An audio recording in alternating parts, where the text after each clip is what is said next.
Jeffrey's Pub is a pretty popular, gay club, I guess.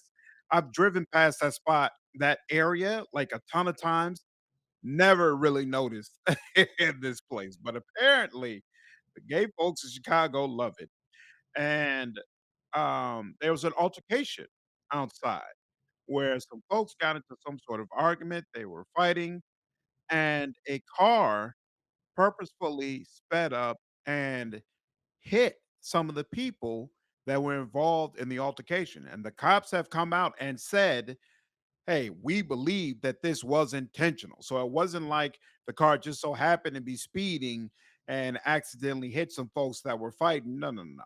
Like the car meant to hit these folks. Now that I don't think they're actually calling it a hate crime yet or saying that it was done specifically to target gay people, but They don't have the suspect yet. right. They don't have the suspect yet. The guy, because the guy hit them and obviously kept on speeding away. So they're not sure what the motivations are yet, but obviously it is very, very deeply disturbing. And I'm sure it's terrifying for any gay people who frequent that club or who just live in that area in general. The stories that have come out about the people who have been impacted by this are just horrifying. A brother who was killed, I think he was about 26 years old. He had actually moved to LA because his brother had already been murdered here in Chicago, which was a devastating experience for him, obviously. And he moved to LA, and his family said he was absolutely getting his life back on track, had gotten a new job, had gotten himself an apartment. And beforehand, the family wasn't really confident he could stand up on his own. So they were really, really proud to see the type of strides that he had made. And they had had several family gatherings since the time that he had left, and he had always skipped them because he didn't want to come back here because death and destruction in Chicago. He knew the deal, but they begged him to come back for his grandmother's birthday. And then after the birthday, he went over to this club, and we know what happened. What this city does to black men is just absolutely abhorrent. And we see it happening time and time and time again in all sorts of different ways. Hudson, what are your thoughts?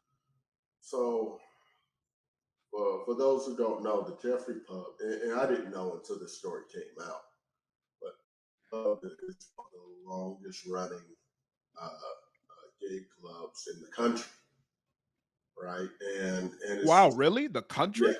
one of the oldest in the That's country. crazy. And apparently it's black owned, right? Black owned, yep. Wow. And and it's sort of an oasis because here on the South Side, I mean, there's not too many spots like that around here.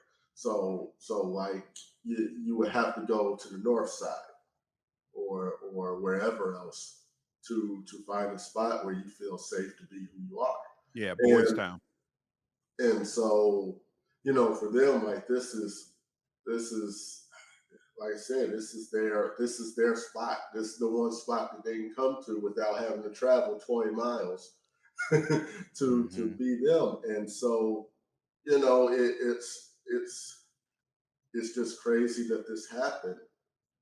Um, I saw the footage, and man, it's horrific footage. Of course, I'm not gonna. I didn't repost it. I didn't. I'm not putting it out there. But And I'm it's sorry, not that. quick note before you move forward. To anybody listening, of course, some of you might want to go find the footage, but I would implore you not to share it. The family has actually come out publicly and said that it has been deeply impactful to see how widely it has been shared over and over again. And they have publicly asked people to stop spreading that footage and to stop spreading around their pain. And I would ask anyone listening to this to also do the same. Let's respect the family's wishes and what they're going through right now. Sorry, go ahead, Hudson. Well, definitely respect the family's wishes, but I do hope one day that they can they can come to a point where they can let that footage show again, because there's something in my mind that thinks that if this driver could have went 20 seconds into the future, and Mhm. saw the aftermath of it, or been outside of him or herself and saw it as it was happening. I gotta think that maybe they would not have gone through with it. Right. And I think we try to shelter people so much, try to shelter kids to a certain extent of some of these things that happen. And especially when it comes to anything within the LGBTQ community, we try to shield them away from it because we're scared that they're going to be whoever, right? Mhm. And so we don't share it. But, you know, I like something like that when I was very young. My dad lifted me on his shoulders to see a man who had just gotten shot in the head. And Mm. yes, had a profound effect on me. Had a, it was traumatizing. I had nightmares, of course, but I had a, Firm understanding. well, I had an appreciation for life. I didn't want to take it. I didn't want to Mhm. take it for no reason. I didn't want to, this is all, I have a feeling when we get to the end of this, get to the bottom of it, find out who did it. I have a feeling that this is one of those, it was a knee jerk reaction. Mhm. It was a person who had a moment, got really angry, and didn't handle it well at all, and mowed down four individuals.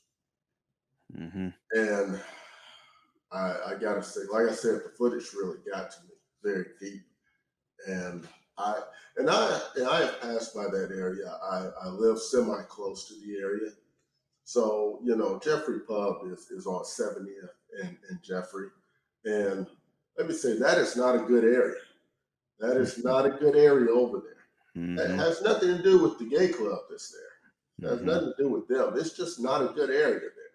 You go a little further down toward where Lakeshore Drive is about to begin, over there on 67th and Jeffrey. There's been that those gas stations there have been in the news a million times of carjackings and people getting shot over there. It's that whole area is just not a great area to be in, especially at that part of night. But that's no excuse. People should be able to be able to walk and do things freely without the thought that they're going to get, just mowed down. That was crazy. Mhm. Um, Yeah. Yeah. I saw the footage as well and thought it was absolutely horrifying. It's one of the worst pieces of footage I've seen of, watching someone die. Just absolutely horrific. And I think I don't know. I don't think I agree with you that this person is sorrowful about it, because to me, if I'm sitting in that car and I see what is just like, you can't see from the car everything that's happened to these bodies you just plowed through, but you saw some of it and you kept going. You kept going like, hey, they got what they deserved. So I don't know. I'm fully expecting that when the cops find this person, it's gonna be some sort of holy roller who's gonna give us a bunch of a bunch of nonsense about how these people are sinful and they should be living their life and yada yada yada. And he was doing the Lord's work. That's what I'm expecting. oh, after you've done it, it's fight or flight at that point. Yeah. And most people gonna run from the scene, and that's what they did. You know, I mean, if they had had a chance to be outside themselves and see it before they did it, you Yeah. I think Yeah. that would have, even for someone who has hate in their heart, even if it was about hate of gay people, even if it was they're just mad because remember we went through that time when people were mad about folk being in the street, period. For Hmm. the protests and all the demonstrations. And Hmm. and there was those people were threatening laws about, you could run over protesters if they're blocking the street, things like that. Right. So there was Right. also that too. It could have been something as simple as that. But Hmm. even still, when they're in the moment and it happens, it's done. They're just getting away, right? That's it. But had they saw it beforehand, even with all that hate or even being mad, I gotta think that they Mhm. couldn't have brought themselves to do it had they actually seen it beforehand and been like, no, I can't do that to somebody. Yeah. Yeah, it's rough, man. It's a rough situation, and my prayers definitely go out to everybody involved. This is going to be traumatic for a lot of people for a long time to come. My hope is that the business can continue to survive through this. You know, it's always touchy to see whether or not people come back, to see whether or not people Well, can. let's find this person, right? I mean, they found the Yeah, car y- 4 blocks away. yeah, Let's find this person who did it. This car has plates. It has, it has a VIN number. It has yeah. city stickers, all that. You can't tell me, so you at least know who owns the car. So let's Hmm. start there. Come on. Yeah, definitely. We want these people to get justice. Praying for her healing for the family, and praying for that business that's been such a source of inspiration for a lot of people who need it in that area. Hopefully, it can continue to stay afloat, and they'll be able to continue to come there and have a good time.